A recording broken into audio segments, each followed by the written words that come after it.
بسم اللہ الرحمن الرحیم۔ معزز خاطر حضرات، السلام علیکم ورحمۃ اللہ وبرکاتہ۔ جس طرح کہ میں اور آپ اچھی طرح جانتے ہیں کہ شریعت اسلامیہ نے انسانی غلامی کی کمر توڑ کے رکھ دی، اور اس کے لیے ہر اس وسیلے کو بروئے کار لایا گیا، ہر وہ بات سمجھائی گئی جس سے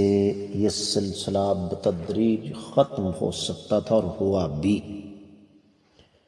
آج کی حدیث مبارکہ اسی سلسلے کی کڑی ہے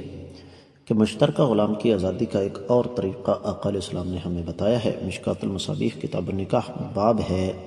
مشترکہ غلام کی آزادی وغیرہ کے حوالے سے 3394 حدیث کتاب میں، اور دوسری باب میں الفاظ مت فرمائیے گا۔ وعن ابی ہریرہ رضی اللہ تعالی عنہ قال ان رسول اللہ صلی اللہ علیہ وسلم قال من اعتق شقصا في عبد اعتق كله ان كان له مال فإن لم يكن له مال استسعي العبد غیر مشقوق علیہ، متفق علیہ۔ معزز خاتون حضرات، حدیث مبارکہ صحیح بخاری اور صحیح مسلم کی ہے، میں آپ کو اس کا حوالہ دے دینا چاہوں گا، اور حوالہ اس کا یہ ہے کہ صحیح مسلم کتاب العتق باب ہے جو شخص اپنا حصہ کسی غلام میں آزاد کر دے، تو یہ صحیح مسلم میں 1530، جبکہ صحیح بخاری میں 2504 حدیث ہے۔ میں حدیث کے ترجمے کی طرف آنا چاہوں گا۔ سیدنا ابو ہریرہ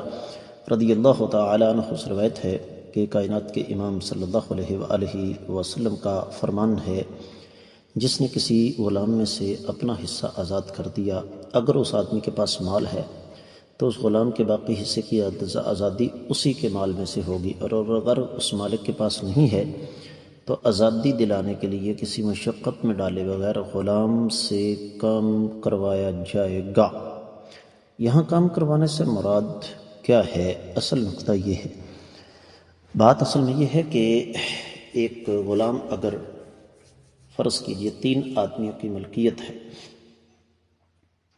اور ان 3 میں سے ایک آدمی اسے آزاد کر دیتا ہے، باقی اس کے 2 حصے بچ گئے، تو جتنی دیر تک وہ مکمل آزاد نہیں ہو جاتا، پہلی شکل تو یہ جو پیچھے گزر چکی ہے کہ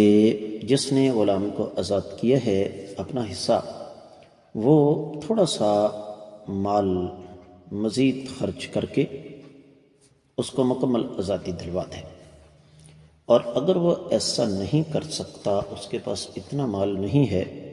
تو دیگر شرکاء ان سے گزارش کر سکتا ہے کہ اس غلام کو جتنی میں نے آزادی دی ہے اس حساب سے محنت کرنے کا موقع دو، اور وہ دوڑ بھاگ کر کے انشاءاللہ آپ کو پیسے ادا کر کے آزاد ہو جائے گا، اللہ تعالیٰ اس کی مدد فرمائیں گے۔ تو یہ ایک نبوی فارمولہ ہے غلام کی آزادی کا، کہ چونکہ اسے جزوی طور پر آزادی مل چکی ہے تو اس آزادی کے پیش نظر وہ محنت کرے، مشقت کرے، مزدوری کرے، اور پیسے ادا کر کے آزاد ہو جائے۔ امید ہے کہ یہ حدیث آپ کو سمجھ آ گئی ہوگی۔ آج کے سبق سے اجازت دیجیے۔ السلام علیکم ورحمۃ اللہ۔